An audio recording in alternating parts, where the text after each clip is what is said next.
just a little bit of a leak, not the end of the world. This is the Concept Z Performance extra thick gasket, they call it. 1/8 inch thick here, and then 3 inches across.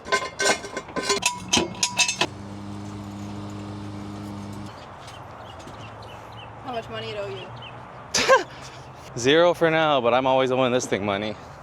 We have our ratcheting wrenches.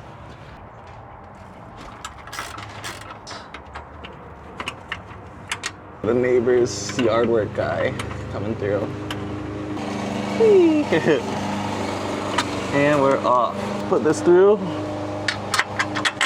We're good. I had this gasket on for about 3 months. You can see the leaking point here.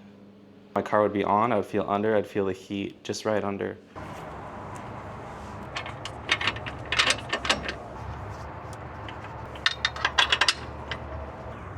Okay. Pretty tight on both sides now. Give this a start and see if we have any leaks.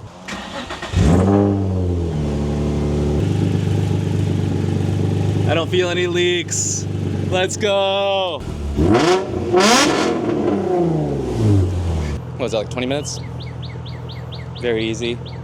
I think the longest part was just getting the car up. We're gonna go drive around on it for a little bit.